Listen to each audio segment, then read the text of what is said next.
Hello friends, welcome to my channel stories by Karima Kushwaha. दोस्तों, अभी तक आपने मेरी कहानी के 10 भाग सुने हैं, तो चलिए शुरू करते हैं हमारी कहानी का अगला भाग, एक अधूरी तस्वीर, भाग 11।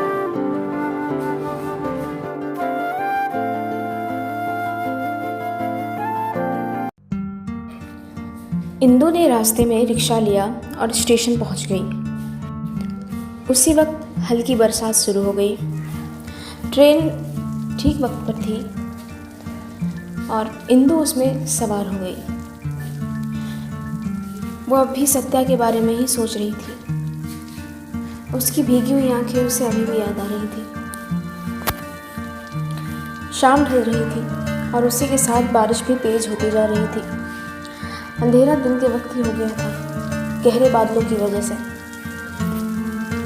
सत्या हॉल में ही बैठा था, बाहर दरवाजे की ओर देखता हुआ। बीच बीच में एक आध बार बिजली भी चमक रही थी। इंदु को भी अब बड़ा ही अजीब बेचैनी जैसा एहसास हो रहा था, किसी अपने से बिछड़ने का एहसास। बारिश अपने पूरे शबाब पर थी और अब तो तेज हवाएं भी चलने लगी थी। सत्या ने खाना खा लिया और वो अपने कमरे में आकर लेट गया, पर उसे नींद नहीं आ रही थी। बारिश लगातार हो रही थी। लाइट तो सुबह से ही गई हुई थी, पर फिलहाल अंधेरे की कोई समस्या नहीं थी। सत्या ने इंदु के कहने पर सोलर पैनल्स लगवा लिए थे। इंदु ट्रेन में बैठी सोच रही थी। उसके बचपन का एक बेहद अजीज दोस्त, क्या हालत हो गई थी उसकी। सब कुछ उजड़ गया उसका। पर अब मुझे ही सब कुछ ठीक करना होगा। ट्रेन अपनी पूरी रफ्तार से भागी जा रही थी। बाहर के दृश्य बहुत तेजी से बदल रहे थे। आज एक अजीब खामोशी थी हवाओं में। वहाँ सत्या अपने कमरे में लेटकर सोने का प्रयास कर रहा था। वो कितनी देर तक लेटा रहा, पर उसे नींद ही नहीं आई। हार कर उसने एक नींद की गोली खा ली। इंदु ने कहा था बहुत मुश्किल होने पर ही इसे खाना, और उसके बाद उसने दोबारा सोने का प्रयास किया और कुछ देर बाद उसे नींद आ भी गई। उसकी आंखें बंद थी, फिर भी वो सब कुछ देख पा रहा था। यही कमरा, यही घर, पर बिल्कुल नया सा। उसकी माँ उसे जगा रही थी। सत्या, देखो पापा आए हैं, आँखें खोलो। हम तुम्हें बचाने आए हैं, हम तुम्हें हर मुसीबत से बाहर निकालेंगे। धीरे धीरे माँ का चेहरा बदलने लगा और उनकी जगह अब वहाँ सत्या के पिता खड़े थे। उनके चेहरे पर एक उदासी थी और उनकी आंखों में आंसू थे। फिर धीरे धीरे उनका भी चेहरा बदलने लग गया और वो ठीक वैसे ही दिखने लग गए जैसे वो अपनी मौत से कुछ वक्त पहले दिखते थे। सत्या ने डर के मारे अपनी आंखें जोर से मीच ली। तभी उसे एक मीठा सा स्वर भी सुनाई पड़ा। सत्या, आंखें खोलो, देखो मैं हूं यहाँ। सत्या ने आंखें खोली। कमरे में हर तरफ अंधेरा फैला हुआ था। आवाज़ देने वाले के सिर्फ हाथ दिखाई पड़े। उसे लगा वो इंदु है और वो उसी की ओर भागा। और अचानक एक झटके से उसकी आंखें खुल गईं। उसने देखा वो अपने कमरे में है, अपने बिस्तर पर। उसके कमरे में अंधेरा फैला हुआ था। अचानक उसे घबराहट महसूस होने लगी। उसने गिरते पड़ते कमरे से बाहर भागने की कोशिश की, पर बाहर नहीं निकल पाया। 2 दिन के लंबे सफ़र के बाद आखिर इंदु मुंबई पहुंची। उसे वो पता भी मिल गया और वो घर भी। उसने दरवाजे पर दस्तक दी और एक बूढ़ी सी औरत ने दरवाज़ा खोला। कुछ देर बाद दरवाज़ा खुल गया। यस, किससे मिलना है? मैं यहाँ मंजरी सक्सेना से मिलने आई हूँ। हाँ बताओ, मैं ही हूँ मंजरी सक्सेना। मैं आपसे ही मिलने आई हूँ। बहुत ज़रूरी बात करनी है।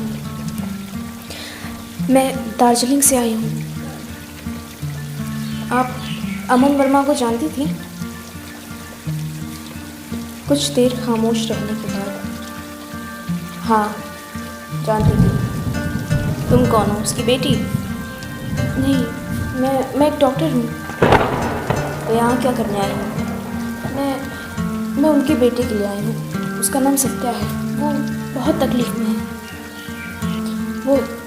वो हंसना तो जैसे भूल ही गया है। हमेशा उदास रहता है, अकेला हो गया है। मैं उसकी डॉक्टर हूँ, पर साथ ही साथ उसकी दोस्त भी हूँ, इसलिए उसकी मदद करना चाहती हूँ। तो भला इसमें मैं क्या कर सकती हूँ? अगर आप एक बार मेरे साथ दार्जिलिंग चलें तो शायद मैं सब ठीक कर सकूँ, या फिर मुझे भी समझ नहीं आ रहा कि मैं क्या करूँगी। पर बस आप मेरे साथ एक बार चलिए। तुम पागल हो गई हो?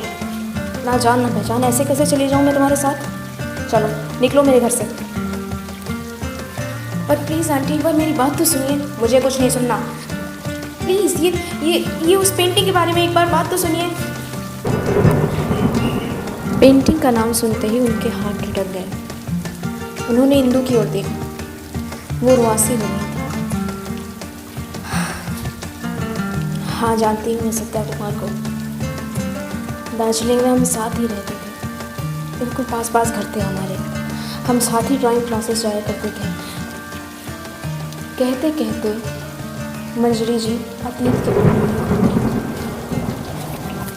बहुत गहरी दोस्ती थी हमारी। उसे ड्राइंग का बहुत शौक़ था, पर पता नहीं क्यों उसने सीखना बीच में ही छोड़ दिया और चला गया, और आखिरी बार मुझसे मिलने भी नहीं आया। पता चला वो शहर में पढ़ाई करने चला गया है। ये जान के बहुत तकलीफ़ हुई। कितनी ही बातें थी उसे बताने के लिए मेरे पास। मेरे दिल की गहराई में दबी हुई बातें। वक्त के साथ वो भी मेरे दिल में ही कहीं दफन हो गई। उसने पीछे कुछ भी नहीं छोड़ा सिवाय कुछ अधूरी यादों के टुकड़ों के। और वो तस्वीर उसे हम साथ ही में बना रहे थे। उसके जाने के बाद वो अधूरी ही रह गई। मेरा दिल ही नहीं हुआ उसे पूरा करने का। मैंने भी एक घर बसाया, पर उस घर को गृहस्थी नहीं बना सकी। हमारा डिवोर्स हो गया 7 सालों के अंदर। मेरी एक बेटी थी जो अपने पिता के साथ ही चली गई। 13 साल बाद वो वापस घर आया। एक बेटा, एक बीवी, एक अच्छा खासा सुखी परिवार। मेरा भी हो सकता था अगर वो चला ना गया होता। उस रोज़ उसका जन्मदिन था।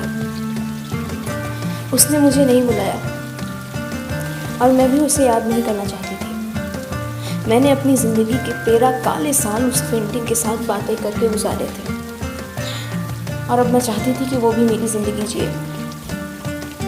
मैंने वो पेंटिंग उसके जन्मदिन पर उसे एक तोहफे की तरह दी। सब कुछ देखा था उस पेंटिंग में। मेरे सारे दुख, मेरे सारे आंसू, सब कुछ। पर उस समय सत्या का क्या कसूर था? उसे भला सजा क्यों मिले? आपने कभी अपनी यादों को खोने ही नहीं दिया। हमेशा उसे अपने दिल में जगाए रखा और बदले की एक आग पैदा कर दी। और अब क्या आप खुश हैं? उस बदले की आग ने ना सिर्फ आपकी ज़िंदगी बल्कि उसकी ज़िंदगी को भी, जिसको आप इतना चाहती थी, बर्बाद करके रख दिया। सच बताइए, क्या आप खुश हैं? पर आंटी, अब भी वक्त है, सब ठीक हो सकता है। सत्या की ज़िंदगी फिर से ठीक हो पाएगी, वो खुश रह पाए शायद। बस आपको मेरे साथ चलना है। प्लीज़ मेरे साथ चलिए, आपकी बड़ी मेहरबानी होगी। कुछ देर खामोश रहने के बाद, ठीक है, कब निकलना है?